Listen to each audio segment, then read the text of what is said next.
बिस्मिल्लाहिर्रहमानिर्रहीम। चावल के हवाले से नाजरीन एक मालूमाती वीडियो के साथ आपकी खिदमत में हाज़िर हूँ। आपको पता ही है जैसे कि आजकल पनीरी की मुंतकली के दिन चल रहे हैं, तो मैंने सोचा कि आपके साथ कुछ मालूमात भी इसके हवाले से शेयर कर दी जाएँ।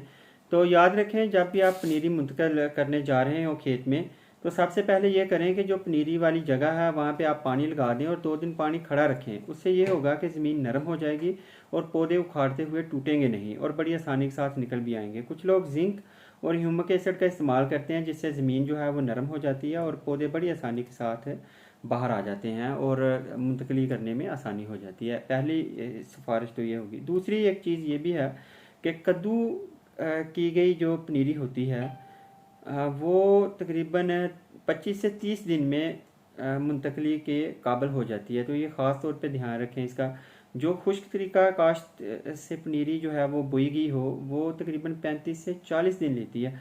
तो इन दिनों में ही, यानी इतनी लिमिट की पनीरी ही आप जो है वो खेत में मुंतकल करेंगे। वरना अगर ज़्यादा दिन हो जाएं, 40 दिन तक फ़र्ज़ किया चली गई, तो उससे जब आप मुंतकिल करेंगे तो जो पौधे की शगुफ़े बनाने की जो गुंजाइश या कैपेसिटी है वो कम हो जाती है। तो कोशिश करें कि यही जो दिन आपको बताए गए हैं, इन्हीं दिनों में आप इनको मुंतकिल करें पनीरी को। और इसके बाद ये है कि पनीरी उखाड़ के तो इसको किसी खुश्क जगह पर न रखें, बल्कि इसको ऐसी जगह पर रखें जहाँ पे पानी है, इसकी जड़ें पानी के अंदर भिगोई रहें।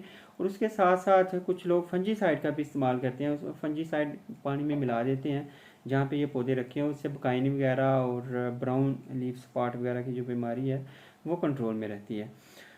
एक और ये है कि खेत को हमवार रखें, पूरा खेत हमवार हो और उसमें पानी एक जैसे लेवल पे मौजूद हो। कम से कम 2-3 इंच जो पानी है वो मुंतकली के वक़्त मौजूद होना चाहिए, जिससे पौधे अच्छी तरह से ग्रो करेंगे। ये भी बात याद रहे कि इकट्ठे 2 पौधे लगाएं जहाँ पे लगाने हैं। उससे ये होगा कि अगर एक पौधा मर भी जाए तो जो दूसरा पौधा वो चल जाए। पंजाबी में कहा जाता है ना, वो तोड़ रह गए बीच में, खेत के अंदर तोड़ रह गए हैं, तो इससे तोड़ नहीं रहते फिर। यानी 2 पौधे अगर आप लगाएंगे, एक सूख भी गया तो एक चल जाता है।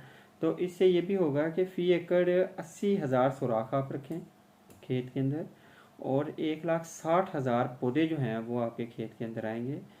अगर तो ये सिफारिशात आप पूरी कर लेते हैं तो इंशाल्लाह उम्मीद है कि फ़सल आपकी बहुत अच्छी होगी। अच्छी फ़सल की तरफ ये पहला आपका स्टेप होगा। अगले स्टेप पे आप यानी यही जब ये आपने किया, उसके बाद ब्यूटाक्लोर या कोई भी नई केमिस्ट्री में एमचाटी वगैरह इस तरह की जो अद्वियात हैं वो आप मिला लें और 72 घंटे कम से कम जो पानी है वो खेत में खड़ा रखें, जिससे जड़ी बूटियाँ, उनके बीज वगैरह वो गल सड़ जाते हैं और वो बाद में उग के किसान को परेशान नहीं करेंगे। तो बाद में जो जड़ी बूटी है स्प्रे से बाज़ औक़ात कंट्रोल करना मुश्किल हो जाता है। मज़ीद वीडियो के साथ हाज़िर होऊंगा। हमारे चैनल को सब्सक्राइब करें, हमारी वीडियो को लाइक करें। अल्लाह हाफ़िज़।